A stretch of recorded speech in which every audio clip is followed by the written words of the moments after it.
Hi guys, so today we are in Ellis, Kansas. When you think of Ellis, you may or may not think of these things. The Ellis Railers have a railroad car you can look at as a roadside attraction, and they're also the boyhood home of Walter P. Chrysler.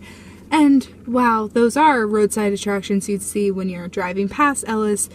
We are not here to talk about that today. Instead, we are here to talk about Crystal's Creations and Alterations, which is technically based in Ellis. So I want to talk to her about her business and how she forms these relationships with clients. This is a business that she started a few years ago and really did it more of a hobby, how she got into it a little bit independently. However, now she has over 470 likes on her Facebook page, which I will link below. So if you want to go support Crystal, please go. I wanted to talk to her on how she built up her client base and also why, and just kind of get her outlook on it, since I think it's such an interesting thing that you wouldn't immediately expect when you heard of Ellis, Kansas. So that's what we're here to talk about today, and I guess let's get into it.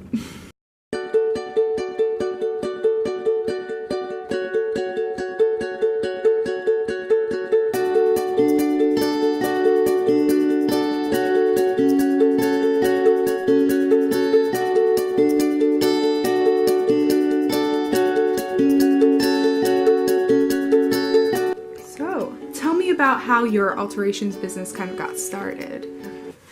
Well, I worked in a bridal shop for a very short time, and I loved doing the dresses, loved working with the girls, and my father got sick and passed away, and I realized I couldn't handle working any longer, and so I came home, and with a little bit of encouragement from some friends, I decided to give this a whirl. I really had no clue it would grow into what it's grown into. I drove out to see Crystal. She lives on a farm in rural Kansas, which when you look at a farm, you wouldn't expect this farmhouse to have an alterations business. But when I walked inside, here was Crystal, and inside her home was this room on the upstairs floor that was dedicated to her alterations business. I'm the one that likes to tackle all the crazy stuff, and so I was one of those dorks in high school that took home ec, and right away when I sat down at a sewing machine, I knew at the ripe old age of 14 that I wanted to sew. I thought it was pretty cool to be able to make your own stuff, to pick out your own pattern and pick out your own fabric and just create something that nobody else would have. Just has always been my thing.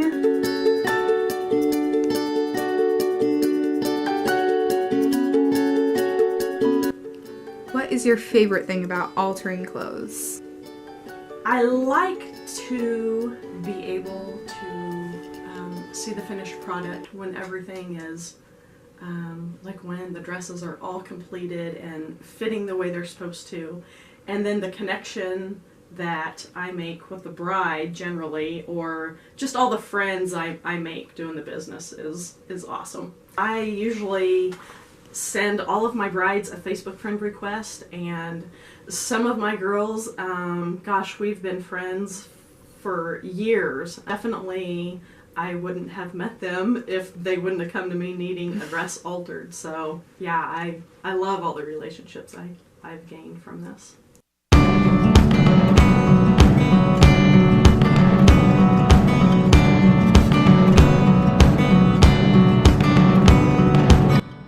How do you go about altering wedding dresses that have special?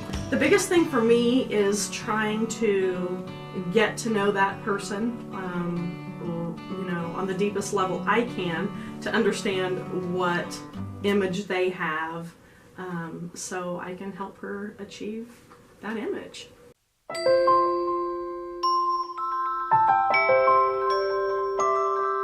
In high school, I made several articles of clothing. My sophomore year, I made my very first formal. I made all of my formals in high school, and so yeah, I've been making stuff for myself for quite a while. Tucked away in here. Oh, my steamer's back there too. Yeah. Got all my bra cups in there. Not got every. What type of clothing is your favorite thing to alter? Definitely wedding gowns and prom dresses and stuff like that. The complicated stuff. I like the bling. I don't know, I just have such a deep attention to detail, and I think that it definitely helps, because those dresses definitely are more of a challenge than just your regular everyday piece of clothing.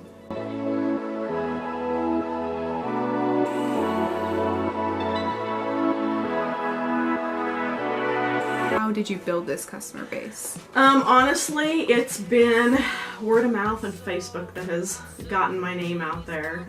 Like I said, you know, making tons of friends, continuing those relationships, and then, you know, word just spreads.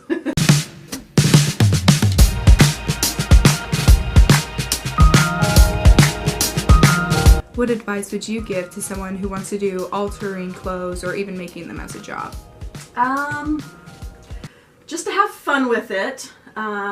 Be patient. Don't be afraid to try anything. You know, whatever you sew together, and if it's wrong, you just tear it apart and try it again.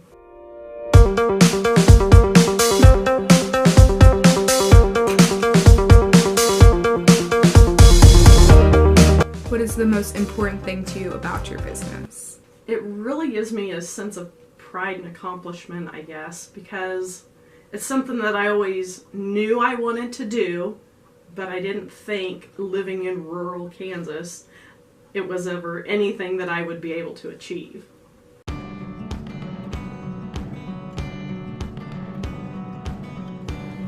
How do you think that alterations business that are more independent than chain companies, how do you think that it stands out from those? Gosh, because I feel like when you're going to a chain, you're just another girl in just another dress. You know, at the end of the day, they go home and, you know, they don't get to know their customers on a one-on-one like I do. I love the relationships I have from all of this. So what is your dream person or thing to alter clothing for? So whether it be a specific project or a person that you always looked up to. Gosh, that's a tough one. My goal was just to make a wedding gown, and so I did that last year. So I guess just maybe make another one. I feel like I've done everything I've wanted to do, so I guess maybe I need to sit back and think and set up a new goal. The dresses I work on, hemming them usually takes, a simple hem will be an hour.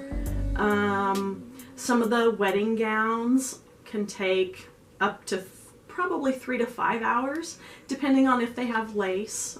Some of the lace has to be torn off and it's sewn on with invisible thread. So it takes quite a while to tear that off without tearing up the lace. So then you'll go back in, you'll trim it to the right length, and then you'll have to very carefully stitch that lace back on. What is the longest project you've ever worked on? Definitely the wedding gown that I made. How long did that take you, give or take? I had roughly sew time, probably 40 hours, but we did probably 3 fittings. You know, there's lots of stuff that I do that I don't really add the time in. And do you think that there should be more independent businesses like yours for alterations than chain stores now? Oh, I think it'd be great if there would be. Yeah, absolutely.